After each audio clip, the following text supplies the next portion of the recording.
I think one of the things that unites all politicians and all former premiers that have come here to the site or have met with Rolf is that we all truly believe in reconciliation. We all truly believe in what the artists are doing, and we all, want to do our part in one way or another. And Friends United has grown from its inception when Rolf had the vision of what it could be, and now for what it is. Friends United said it all. It didn't matter, the color of your skin. It didn't matter where you came from. It doesn't matter what language you speak. Those messages are important. And every time I drive across the Cancel Causeway, I think of what Iain did and making sure the welcome message for First Nations communities are here. And I think that's something that he can be proud of. It seems like a symbolic thing, but it's profound. It is, and it was driven by Mi'kmaq people that wanted to see it there. And I think that's important. It was especially Elder Mogget, who actually just recently passed away, but she was a residential school survivor, and it was her dream to see that. There is so much to learn from people that have been here over 10,000 years, and the consistency of what they've been telling us is remarkable, and I think we just need to listen. That would be the main part, I think, to learn. And this is not a tourism initiative here. It's not meant to be, but indirectly it impacts, the visuals that you see around Nova Scotia, and all the dots connect. The art, the stories, the language.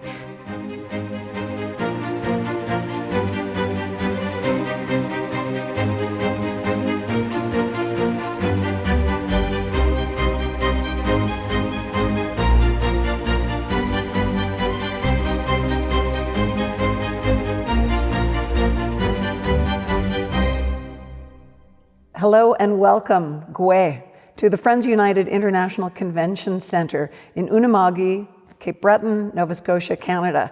Thanks for joining us for the second annual Friends United Reconciliation Talks.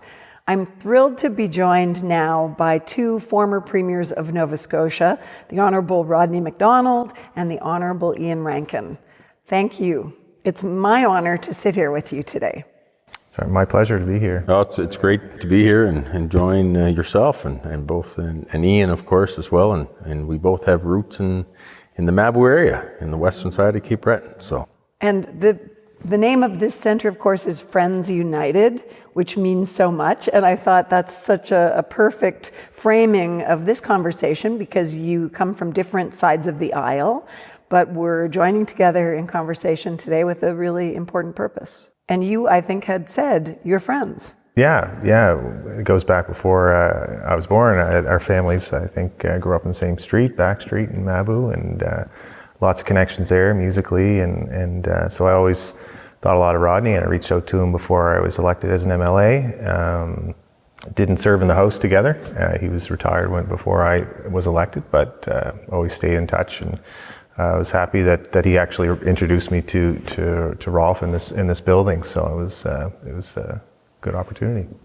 And as Iain mentioned, we have a lot more in common than we would on a political level. Different thoughts and different policies. Every politician's like that, and all the different fields. And I think one of the things that unites all politicians and all former premiers that have come here to the site or have met with Rolf is that we all truly believe in reconciliation. We all truly believe in what the artists are doing, and we all want to do our part in one way or another. And I know having watched Iain during his time as premier and the steps that he took with First Nations communities, that very well intentioned and meaningful, and so I was very pleased when he came here to the center.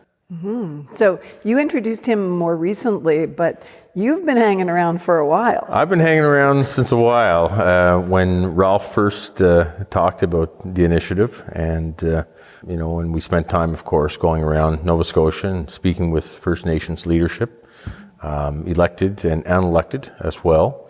and reaching out to artists and speaking with them. And I learned a lot during that process. Yeah, I learned of course, a lot. I was saying it very facetiously that you've been hanging around, but you played such a significant role, and you learned as you went, as you say. Yeah, I learned a lot. This has been a great journey, if you will, with Rolf and the team, and just getting to know the artists. I think it's been the most fulfilling. And I'm a musician. I'm not a visual artist in that way, so a different type of artist. And so they wouldn't want to see my paintings up in the wall. But I think we all learned, in different ways, and through the process. And Friends United has grown from its inception when Rolf had the vision of what it could be, and now for what it is. And I think that says a lot about his vision for this. But more than that, it wasn't just, I think, his vision. What he did was he listened to what the artists wanted, and he listened to what people wanted, and he took them here, and he opened the doors of that. And so it was, it was somewhat incredible, really. I think that's one of the ways in which this is such a perfect symbol of one person being able to make huge strides in terms of reconciliation. I'm curious to know, Rodney, what are you most excited about seeing going on here?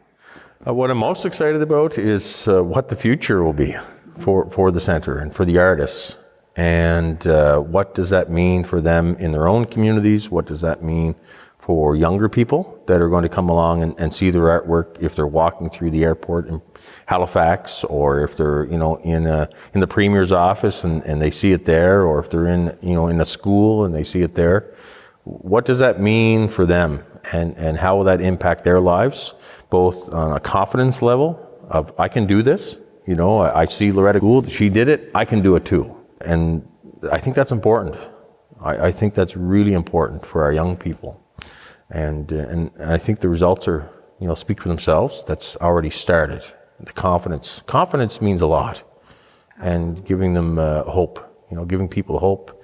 I went to Germany with Rolf, and on the issue of reconciliation, we talked about the Friends United initiative, and of course there was artists there and such, but there was thousands of pamphlets handed out. And the pamphlets, what did they talk about? They talked about, missing and murdered Indigenous females. They talked about residential schools. They talked about many of the things that, very important messages getting out there to people. And when I left that trip, I took with it the fact that there's something different happening here. It wasn't just about artwork. It was much bigger. And Friends United said it all. It didn't matter, the color of your skin. It didn't matter where you came from. It doesn't matter what language you speak. Those messages are important, and they resonate. And it made me think about it, every time we go to do that stuff. And every time I drive across the Cancel Causeway, I think of what Iain did, and making sure the welcome message for First Nations communities are here. And I think that's something that he can be proud of, as everybody enters the island. And that was a special thing, It seems like a symbolic thing, but it's profound. How do you feel about that? It is, and it was driven by Mi'kmaq people that wanted to see it there. And I think that's important. It was especially Elder Mogget, who actually just recently passed away. But she was a residential school survivor, and it was her dream to see that. The mayor, Brenda Chisholm-Beaton, actually brought the idea to me, and we sat in her office in Port Hawkesbury, and she thought this would be a real meaningful thing for the province to be able to do. And yeah, it might seem like something small to some people, but it meant everything to Mogget and I think at large Indigenous people to see the welcome message in their own language. And I think language is such an important part. Art is very important, but try to keep the language alive, like all cultures, but something that has been intentionally taken away from them over generations, to try to help rebuild and respect. It comes down to respect, I think. So that's every time I cross the causeway, which is quite often with my roots in Mabou, I do smile when I see it, and it's something that I think that was important to do. I spoke with Brenda the other day, along with Karen Bernard, about, for one thing, the grandmothers' gatherings they've had here. And they had one that was smaller, 30 people, then 50, and now next year it's going to be 100 women, talking about female leadership, talking about empowerment. And it's just so exciting to hear about that work being done. I'm curious about, Rodney, you mentioned youth a little while back. I'd like to have you both take me back to your youth in Cape Breton and Unama'ki, and tell me when you were first, do you remember when you first either were exposed to Indigenous communities, or what you do remember about you from your youth, what you might have learned or not learned about them? Well, I could say myself, I was fortunate to grow up in a family that had a lot of respect for Indigenous peoples, and my father worked, although I was born in Cape Breton, we left when I was very young. I think I was 1, and we went up north and lived in Iqaluit, and he worked in housing, my father, and then when we came back here, he worked in housing with Mi'kmaq people, and so there was always art in my house from Indigenous peoples, and I just always respected that. But on the other side, in school, I think we could have done a lot better teaching our kids about treaty education, which we now have in school. We didn't have that growing up, unfortunately, but there have been some improvements made, and we need to do a lot more so people understand the treaties that we have in Nova Scotia and in Mi'kmaq. But I think what we're doing here in Nova Scotia that transcends all parties can be shared so that we can improve from a Canadian perspective and telling the whole story about it. And it's something that was lacking, but I do see improvement. Yeah. And I was very lucky going to school because we had a large contingent of individuals that came to school in Mabou from Waigama. And so many friends of mine going to school were First Nations. And I think when you asked that question, I was thinking about back to a teacher, a former elementary teacher of mine, Celeste McPhee was her name. But she did something very wise. We had a section in our class and dealing about First Nations, and she had some high school students that we went to school with come in and talk to us. And I thought, well, very simple, but very eye-opening for as a young person to ask questions and to learn and to talk about what was in the book, but maybe what wasn't in the book. And that's what I got out of that class it wasn't, and that's what they spoke about. Because, I think what was written about in the book wasn't from the perspective of First Nations. And so they opened my eyes that day to that.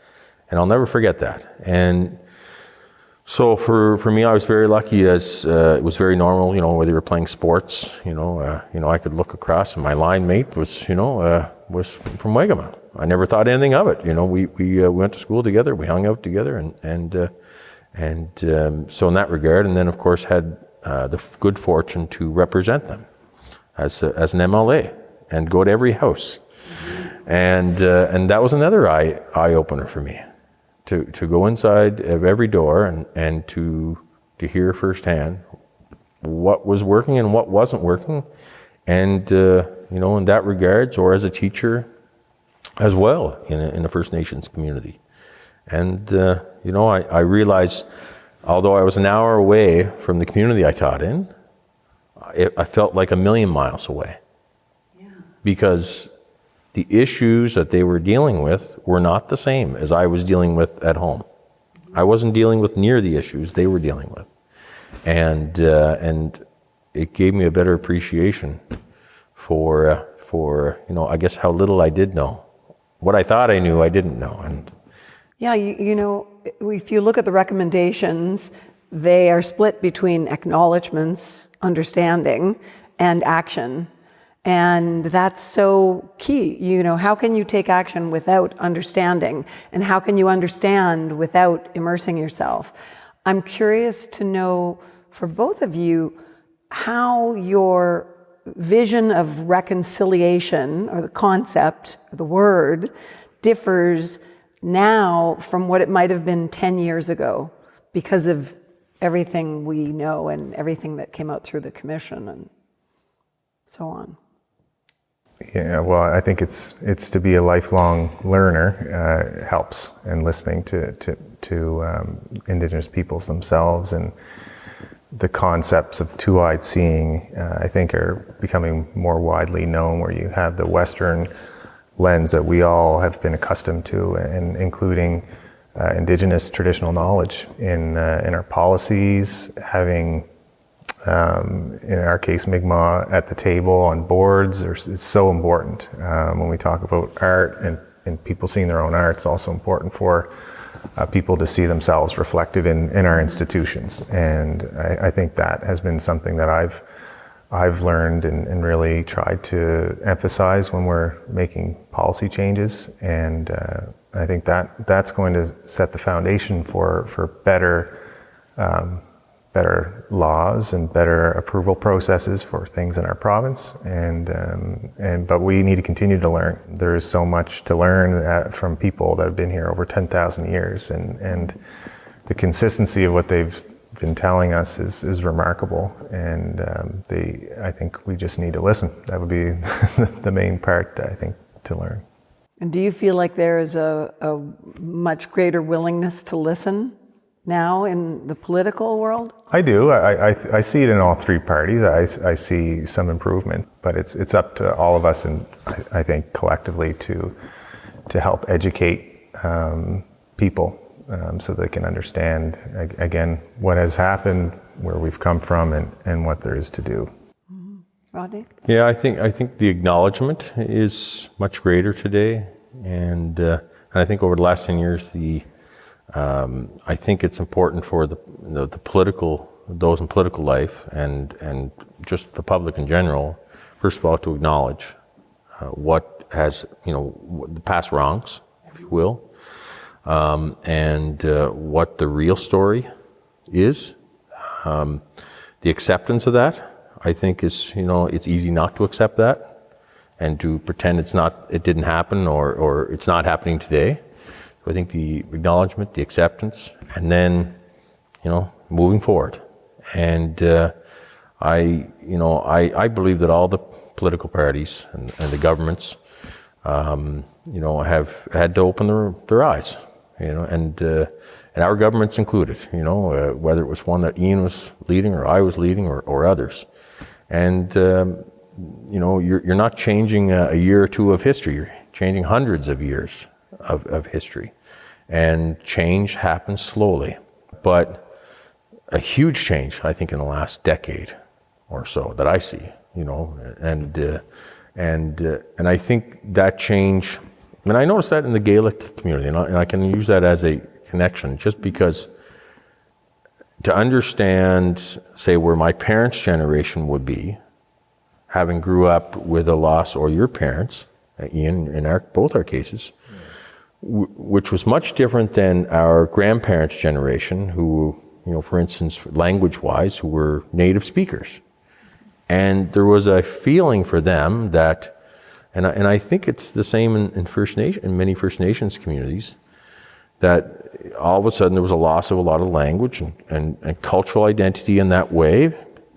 And then, so they were made to feel like, well, you have to learn other ways. You have to, you have to do what the white man is doing. You have to fit in, or you won't do well economically and socially. And that wasn't right. and I see that change today in the generation. Our generation helped start that, I think, in a lot of ways. And the younger generation, our kids, it's going to be different for them. And I think in a positive way. So there's acknowledgements, that you have to promote, the artwork, but it goes well beyond that, the language, and how important it is to make sure that it's preserved in First Nations communities. And beyond that, the cultural aspects and the training. And I think the great thing about Friends United is that, Rolf has done more than just talk, talk about it. It's whether it's videotaping someone making quill baskets or making sure that there's something set aside for education. That's part of Friends United. And so it's a legacy that goes well beyond, the painting on the wall. It's very action-oriented. I mean, he will sponsor artists to come and live here, and they can focus on just doing their art without having to worry about paying rent or buying food or having a vehicle to use. And that's a profound thing, to all of a sudden give someone who's usually had a lot of pressure on them just to survive the opportunity to just be and to be creative. You said the loss of their language, and in my mind, I right away thought the theft. Not the loss, but the theft. And that is a subjective thing, but it reminds me that, and this is a very personal thing for me to say, but I have noticed in the past couple of Canada Days that I have a very different feeling about my Canadian patriotism since the discovery of the unmarked graves at residential schools. And I wonder how that has impacted you, if I can ask, that kind of a personal question. Well, I think most people should recognize that Canada Day is more than just a celebration now, and it's a time to reflect on our history, and it's not all positive. And I think that's very important and I think younger people are driving that conversation. I think Rodney touched on what's next for younger people.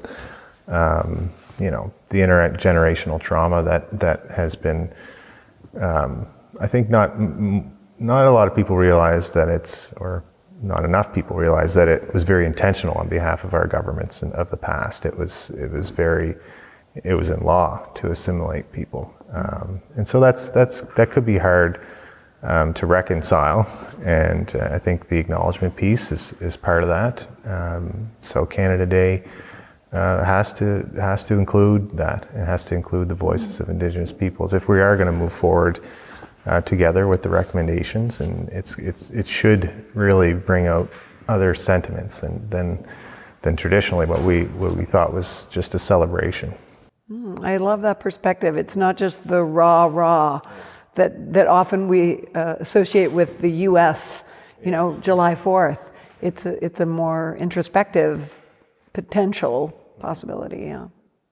I think it's caused, and I think the wonderful part about what Iain's saying about causing us to reflect on it is it's caused us to reflect on not even just First Nations culture, but all cultures.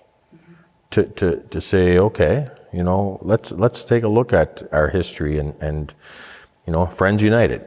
Let's take a look at the whole aspect of it, and it's caused I know certainly me to reflect on those things as an individual, and I'm sure others as well, and governments to reflect on that, and that's good. That's a very good thing.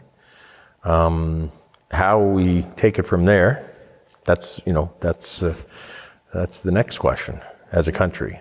And I think, it's probably been a very positive thing for Aboriginal First Nations people as well. Because sometimes there's an acknowledgement of everybody, including First Nations, that it's okay to acknowledge that, certain things happened in your parents' life, your grandparents' life, and it's important to acknowledge that, to talk about it openly, and not only that, but to take a different route if that's what you want to do as an individual and as a community, to make things better for your community, rather than feel like our parents' generation of, oh no, we can't talk about that. We need just to push that to the side. Suppress it. And young people today, that's not where they're at. And it's very normal for them, to talk about it and to openly talk about it. So that's one of the successes, I think, of the initiative here in a lot of ways. It's just normalized certain things. It's very normal to get off the plane and see beautiful First Nations artwork where 20 years ago that didn't happen. It's very normal to... Having it at the Stanfield International Airport, that was a huge step, I think, symbolically, in terms of saying, welcome to Nova Scotia, the land of Mi'kma'ki. And you watch the news, and you're watching, for instance, if it's Patrick Lamy being interviewed on the news, and what's behind him is, a beautiful painting, one of the many beautiful paintings at the law firm, or others, that are involved in different walks of life. So that's, I notice, even talking to different individuals in different communities, that at first when Friends United started, understandably, there was a bit of unease about not knowing what it would mean, not knowing whether somebody was trying to take advantage of the artists or others. That conversation is much different today. In fact, it doesn't even rarely enter. I never hear that anymore compared to at first. Well, there are so many stakeholders now in the Indigenous community who understand that Rolf is for real, and this is a really, amazing project. Yeah, and those that have come into the center, as you mentioned, grandmothers and others, and people in the community, economic development officers, whatever it might be, they understand it as well, and they've gotten to know, in that personal relationship with Rolf and other members, that are involved. And I think that's given a comfort level that this is real.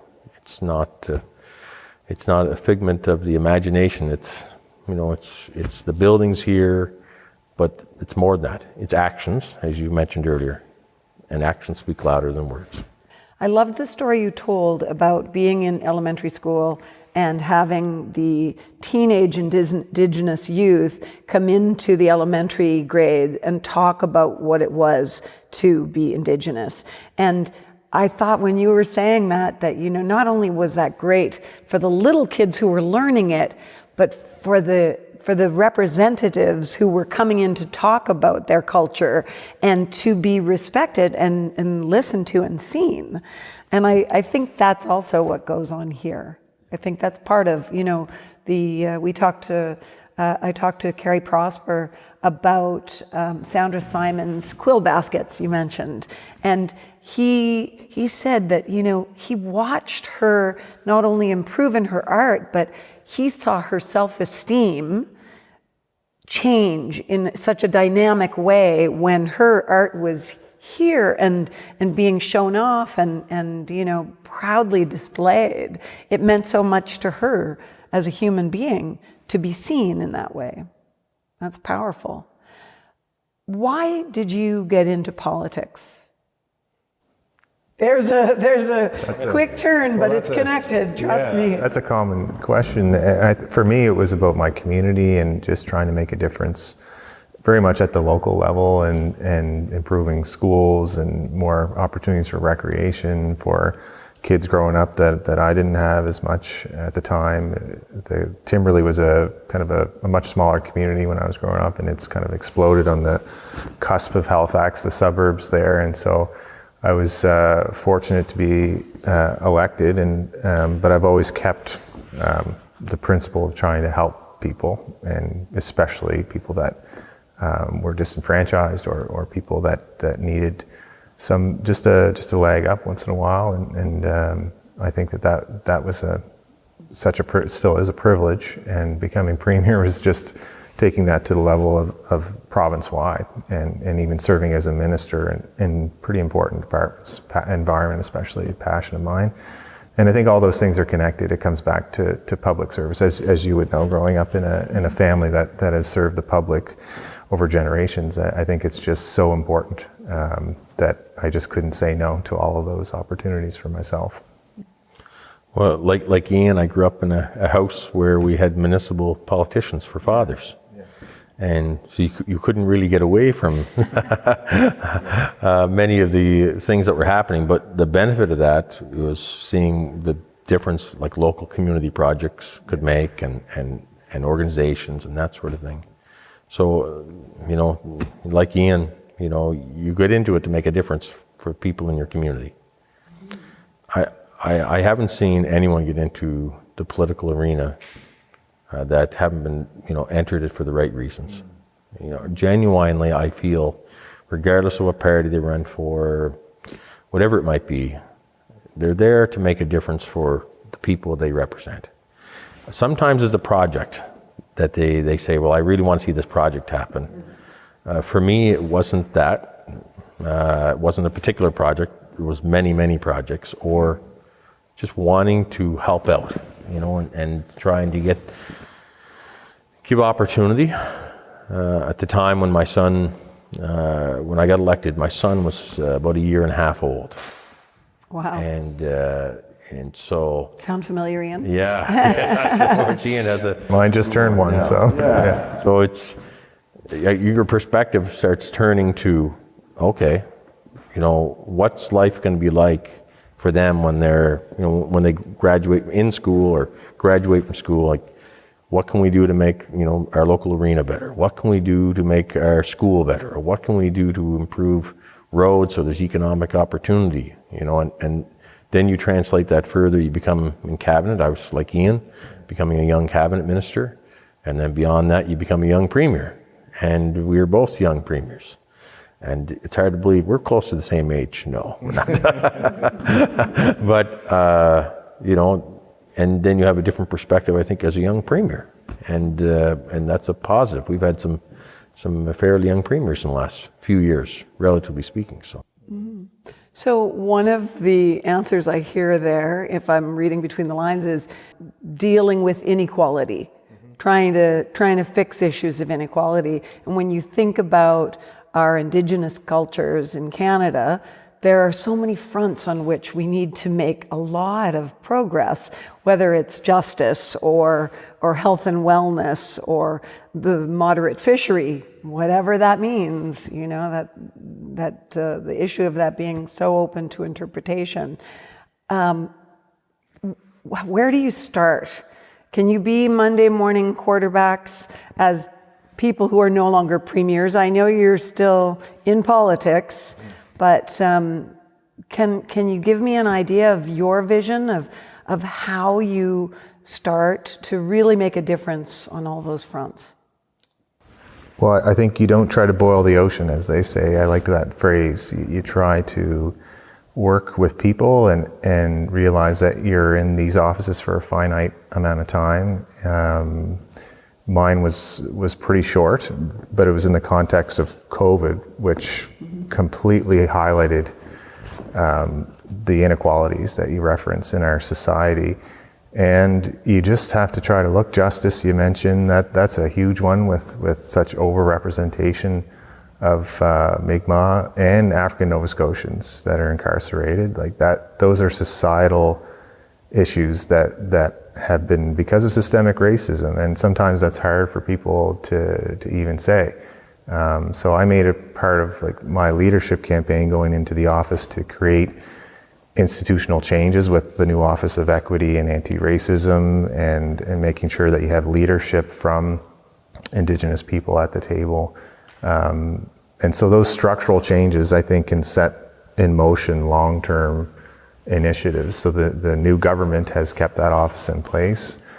And I think there's going to be wonderful initiatives that are continuing. In fact, like disaggregated data, when you're talking about health outcomes, they are now measuring with the group that I put together, which goes beyond Indigenous communities, but allows measurement of what's happening in the health system, so that policy can be changed to start to make those changes. And sometimes that was my next question. It takes patience. You're reading my mind.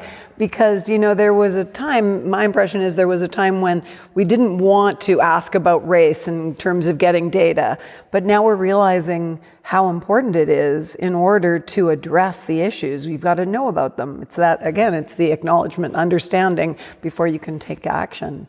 Yeah, you need good information. You need good research.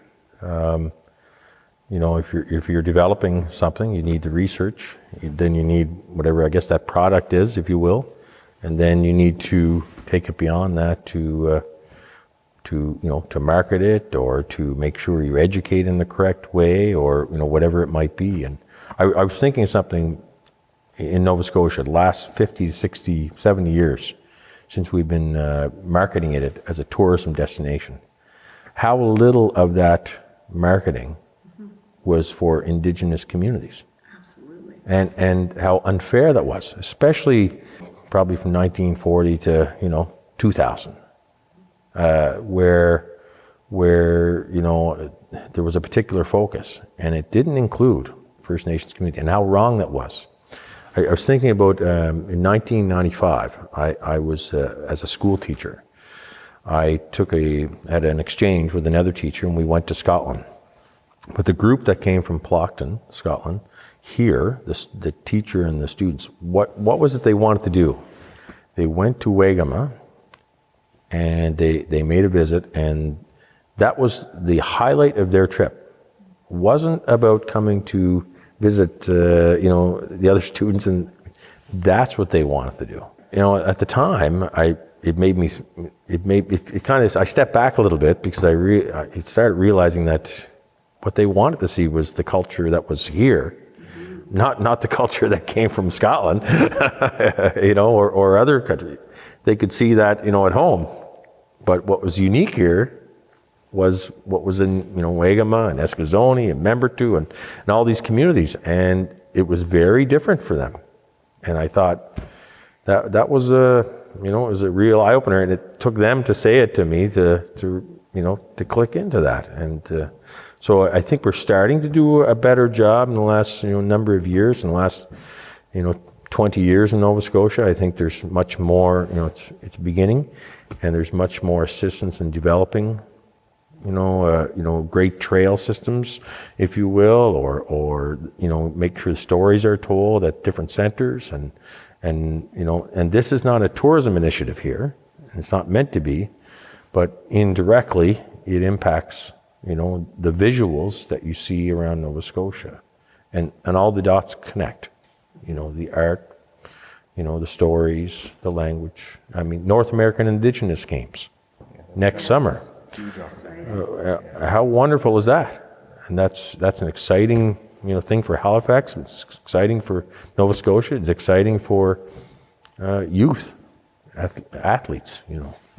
It's for me, it's about pride so much, and if you think about how Canadian Indigenous people were shamed and just told their culture was worth nothing, this is about breathing life back into the pride that they should feel and that we should all feel.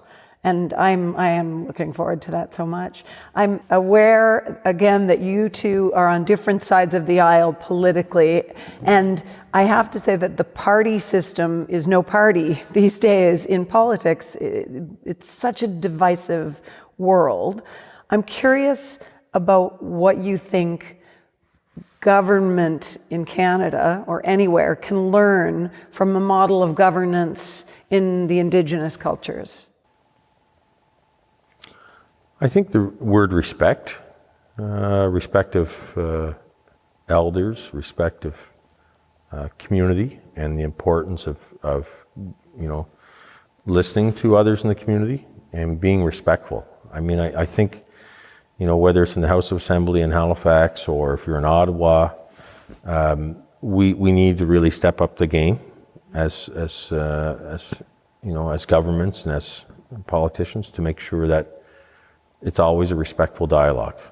And at the same time, there's a respectful dialogue to be respectful of each other as individuals, regardless of where we come from, regardless, of our walk of life. And so I think respect. I think there's a real respect in First Nations communities of each other and of other communities, and a sharing that is underlying there that we haven't fully appreciated.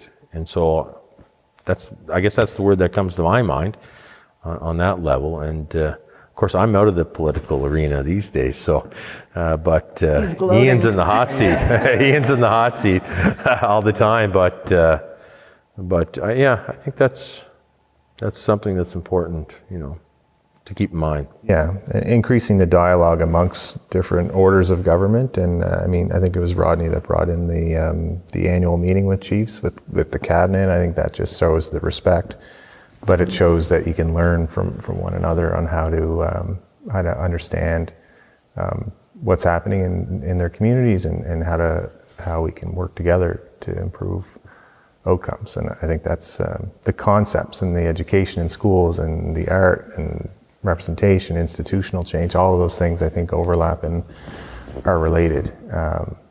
People should understand that everything is connected, and that's something that Mi'kmaq here have been telling us, and the concept Nadugalimik, and that's an important thing that we're now embedding in laws in Nova Scotia, and I think that's something that we should continue to learn from one another and not just focus on that Western lens of how we view things.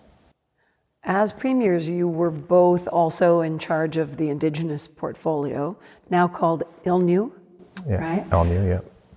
How did that inform your vision, do you think? And I'm also curious to know if you found it was difficult to pay attention to that sufficiently, being the premier.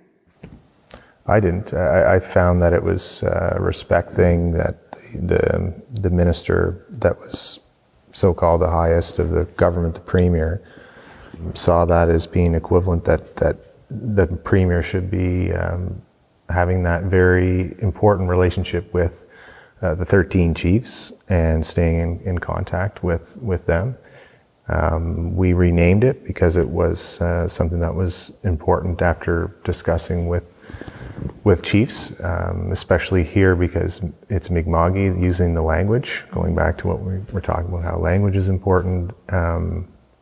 And there is some symbolism, I think, behind that too, and ensuring that your premier is there at the table with the chiefs. And in my case, we were in lockdown, so it had to be virtual, but I enjoyed the relationship building that actually predated when I was premier, because the files of environment and lands and forestry are very close to the issues. So we were able to work on things like closing Boat Harbour down finally, and the first ever Mi'kmaq forestry initiative, where there's 50,000 acres of land that is under management of Mi'kmaq, and being able to train. So having your hands in those important projects and the dialogue that I reference is, I think it's just important. Unless you have another trusted minister that you think will work through that in a way that you would yourself, I think it was just an important thing. So in my case, I wasn't the minister for Aboriginal Affairs. No, but I worked. No, but I worked very closely with the minister, and who was Michael Baker at the time. And as premier, you get engaged in all the portfolios, of course, especially the cultural ones. Yeah. And I had the opportunity to be Minister of Culture for a number of years before that.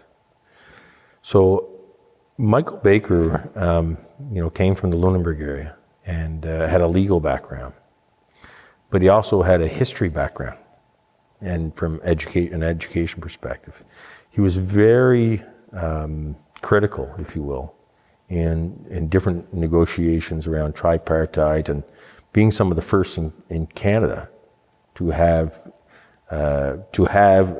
platforms set aside to ensure that there was open dialogue and open, arrangements as far as agreements and such. So I was very fortunate to have Michael there. And because of my background as a Minister for Culture, I was always engaged in those parts of those with the First Nations communities. As well, of course, when you become Premier, then you're at another level engaged again. So I was not the minister, responsible for Aboriginal affairs, but very engaged with the minister at all those levels. Mm-hmm. Yeah. If you were Prime Minister tomorrow, what would be your first priority on the Indigenous file? Wow, that's a big question. I didn't plan that one, but it feels important to ask. Yeah, there is a lot to tackle.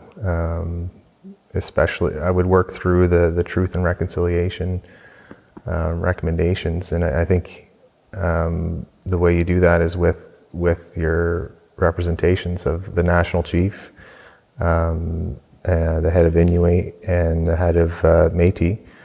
When we went to the territorial provincial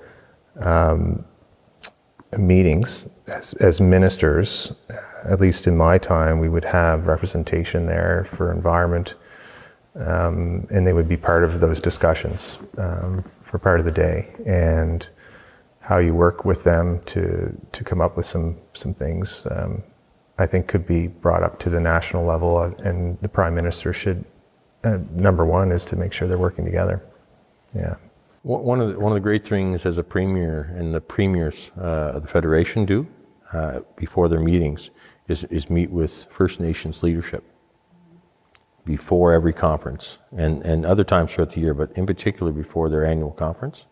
That was always an eye-opener because you get the different representation from different groups across the country and a lot of different perspectives, not always agreeing with each other either. So I think as a Prime Minister, the first thing we would do is come to Friends United. Hear, hear. And meet with the grandmothers. Yes, and meet with the grandmothers. And so I'd do that, and then meet with other groups and get a perspective. I think there's nothing like going into a community and going into their school, talking to the students, going into the healthcare clinic and talking to the individuals there, going into the different avenues of the community, Prison, and just talking to people. Yeah, going to the prison, going into the local gas station, which I often do pretty well, a few times a week, and just chat with people. How are things going? What's new? And people want to talk. And go talk to the local barber and find out, what are they hearing, and listening to individuals, not just put the cameras away and that sort of thing, and just get down to the brass tacks of what's important, what do you need, what does your family want, what do you want? Is what we're doing working? Is it what we're doing not working? And I think we need more of that. That's hard. It would be hard as a Prime Minister. But so probably the lead up, to that, So when Iain becomes Prime Minister, we can ask him for real. There you go. I love that word, the listening. I mean, really, it's about listening more than talking, reconciliation. A friend of mine said, well, you have 2 ears and 1 mouth. You should do twice as much listening. Yeah. Well, regardless of whether you stay in politics, become Prime Minister, whether you go back into politics, you both got into the system because you wanted to make a difference. Is there anything that you hold as a goal going forward as a human being, not even as a politician, in terms of how you individually can move the boulder or the pebble even on the front of reconciliation? Any personal commitments that you hold? Well, I would say I want to make sure I do better and strive to do better every day. Listen more, learn more, and act more. Yeah, similarly, I think I said it when I was defeated as premier, is that I will never stop fighting for the underdog and for people that have been, you mentioned theft. That's what it is. And I think people not everyone understands how much was taken away, and the inability for inheritance of land, and to have language taken away, and to have ancestors treated the way that they were, the impact of that's intergenerational. So in public life, no matter what I do, I'll continue to do what I can, because it is a privilege, especially being elected, to use your voice when you can to speak the truth and to try to reverse what has happened over generations. You use the word underdogs, and Stephen Augustine, the hereditary chief, has a question to say, how do we approach the overdogs, which I think is a great term, the people who do have everything, have very comfortable lives and are on cruise control basically in their lives. How do we bring those two groups together and really make the overdogs, as he would say, care and understand the plight of the underdog? That is the challenge, I think, that I always talk about with my colleagues and people, stakeholders, is that we're all connected, and I think better outcomes for everyone is better for everyone at the end of the day. If we want to speak financially, even the justice system and the cost of incarcerating people is far more than it would be to ensure that everyone has equality of opportunity. And today, we can't say that everyone in Canada has that opportunity because of things that have happened. So education, I think, is something we can all do better with, and exposure through art, through other means, music. I think that's all going to be important. But I would say that in order for us all to succeed and us all to be better, we all need to be part of it. Something I see in the last number of years, it seems, so there's been a real focus on economics for communities. And so in some communities, First Nations communities, you have some people doing very well and other people maybe not doing so well. And there's a gap in there. And that gap, I think, is slowly starting to be addressed in some ways. But in a lot of ways, I think from a social perspective, it's not. And it's how you bridge that gap to utilize, both individuals, whether it's the underdogs or the overdogs, as you said, or as Stephen mentioned, that how do you bridge that gap through education? How do you bridge that gap from an understanding perspective? And I think dialogue and communication is the obvious one, but how do you pull those things together? And that's not easy, and it's going to take time, especially when communities start doing, and are doing very well in some cases. But it takes time and effort. And I think what's I think is very positive is that many of these communities, even if you look at things like the graduation rate, has changed, in the last 25 to 30 years. It's changed dramatically in a positive way in some circumstances. And so things like that are very, very positive. But it takes time.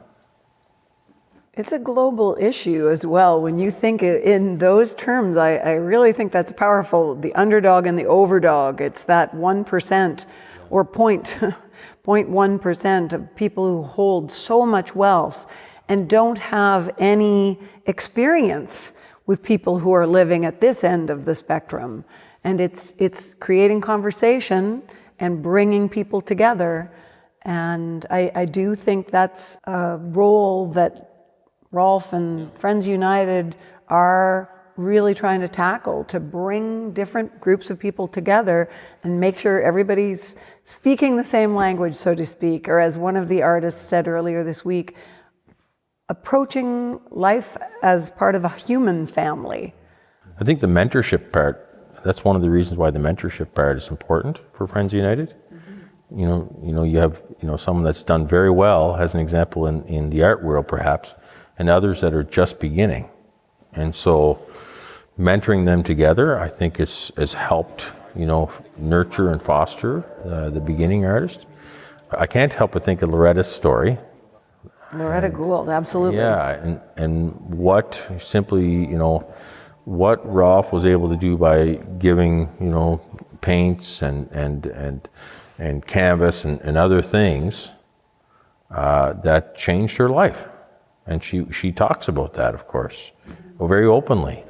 And sometimes the simple things, matter. And so it's, there's a responsibility, and maybe making sure that the overachievers, if you will, or the overdogs, understand that they have a responsibility in their own community and can't turn a blind eye to it.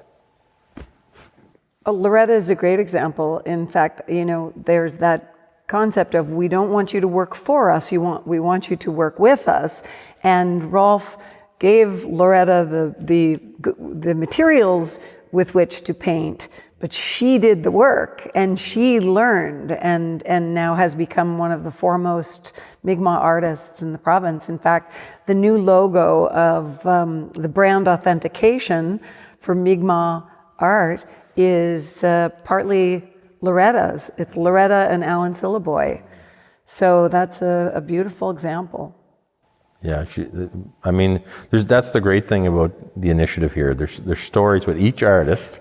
They each have something that they brought here to the other artists, and they're probably, I have no doubt that they're taking something away from it as well. And really, it's only been a decade. So what's the next 10 or 20 or 30 years and beyond going to mean? I think it could be very, very positive, and it will be. Another artist here this week in Conversations said, I would just like every Canadian to take one of the recommendations. I think it was Jason who said one of the recommendations and do something about it, follow through. And I thought that was a very powerful, a powerful approach to just say, just take one. Small bites. Thank you both so much for today. Thank you. I really appreciate it.